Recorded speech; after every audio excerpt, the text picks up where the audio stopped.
Fala aí, pessoal, beleza? Como é que vocês estão?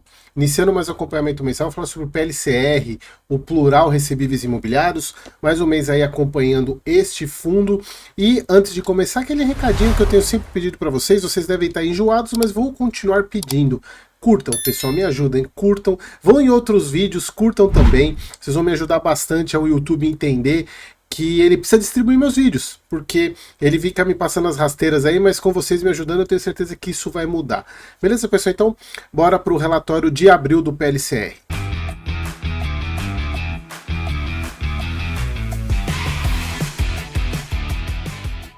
Então vamos lá? Relatório agora de abril. Temos um probleminha, como eu já tinha mencionado no mês passado com vocês, carta mensal de abril. O fundo aí terminou o patrimônio 117 milhões, é um fundo pequenininho, pagou 90 centavos, e como a gente já sabe, e eu até cheguei a comentar com vocês, o fundo ele pegou a inflação de fevereiro agora, né, distribuindo no de abril, então teve um resultado, um lucro líquido maior do que o rendimento, então ele fez um pouquinho de reserva. Carteira dele é 64 IPCA, 36 CDI, 100% sênior, um fundo ultra high grade, pelo patrimônio pequenininho, mas é um fundo ultra high grade aí, a carteira de aquisição IPCA mais 5,9, hoje marcado IPCA mais 10. Ele é bem dividido, né? 64 IPCA, 36 CDI, como eu falei. Então, o fundo aí 167 milhões, 45 CRIs, uma LCI e um fundo imobiliário. Esse mês eles tiveram aí um vencimento do CRI Colmeia no mercado secundário. Tivemos aumento marginal de operações do CRI Allos 3 e CRI Guatemi Fortaleza, e o fundo aí tem 87% em alocação, ou seja, 13% em caixa, um caixa até que alto, considerando o tamanho do patrimônio dele. A gente está falando aí de mais de 10 milhões aí em caixa, o fundo tem bastante coisa. Bom, pessoal, sobre a questão, eles falam sobre a questão de alocações, né, buscando ainda operações indexadas ao CDI, mas como já era meio sabido por vocês, problema com os Correios, que é o segundo maior exposição do fundo hoje, que é com os Correios, Correio dando trabalho com o TRBL e dando trabalho para o PLCR também. O fundo aí, ele tem um CRI, que é o contrato de locação do imóvel, aquele no mesmo esquema do TRBL, só que no caso o TRBL é o devedor. Aqui no caso o PLCR é o credor. Ele é o credor do CRI e o pagamento desse CRI é lastreado no pagamento de aluguel dos Correios. Só que como os Correios pararam de pagar, não teve, na verdade não tem pagamento. Então nesse caso aqui, diferentemente do PLCR, no caso da TRBL, ele continua pagando. Nesse caso, o CRI ficou inadimplente. Então a gente tem uma inadimplência aí. A securitizadora notificou os garantidores conforme previsto nos documentos de operação e convocará a Assembleia de Investidores para deliberar sobre os próximos passos, incluindo a possibilidade de recompra compulsória dos créditos. A operação conta com garantia real na forma de alienação fiduciária, ou seja, lá na região de Salvador, um LTV aí de 57%. Ou seja, de acordo com a última avaliação, o valor do imóvel é muito maior do que a dívida, né? Então isso é um ponto positivo.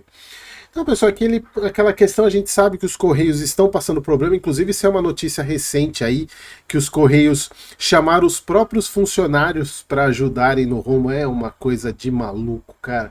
É impressionante como conseguiram destruir os Correios em pouco mais de 2 anos. É impressionante, cara, impressionante. Eu não quero entrar no mérito político aqui, mas não tem como alguém discordar disso, né? Um Correio em 2023, comecinho de 2023, pagou PLR e agora essa destruição de patrimônio público, né? Impressionante. Bom, então os Correios aí dando problema no TRBL e agora no PLCR também. E aqui, pessoal, só um ponto, deixa eu chamar aqui para mim, que é um ponto importante, para vocês não se assustarem com isso.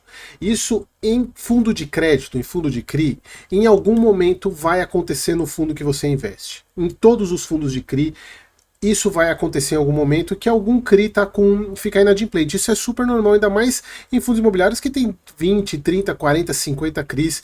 É muito difícil que um não dê problema. É exatamente por isso a vantagem de você investir nesse veículo por fundo imobiliário, do que você investir diretamente num CRI. Porque se você investe no CRI justamente naquele que der o problema, você vai estar com problema no seu investimento como um todo. E no caso aqui a gente está falando de 4% apenas do PL.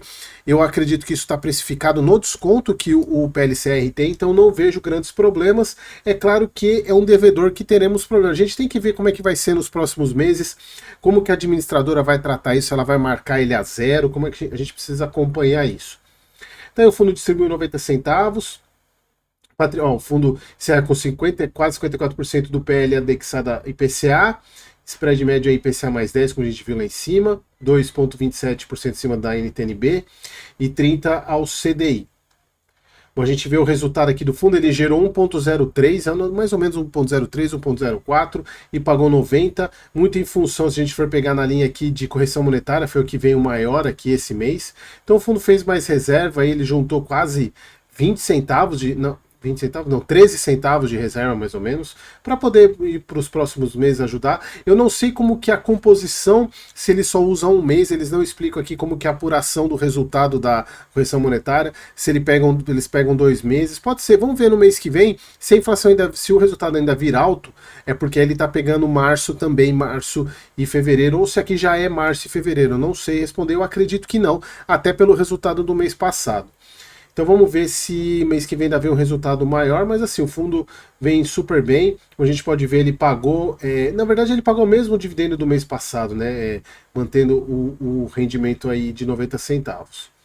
Aqui é a carteira do fundo, né? A gente vê que ele tem um pouco de caixa, eu acho um pouco demais. Ele está na mesma linha do POR 11, né? Só que o POR tem 20% de caixa. É um caixa considerável para um fundo de papel. Eu acredito que um caixa saudável é menor que 10%, mas o fundo está bem receoso aí. E aqui o CRI que eu falei para vocês, ele tem 4,06 do PL e o deságio do fundo hoje, se a gente for ver, tá mais de 10%. Né? Deixa eu ver quanto que ele fechou hoje, só para a gente... Aqui. PLCR 11.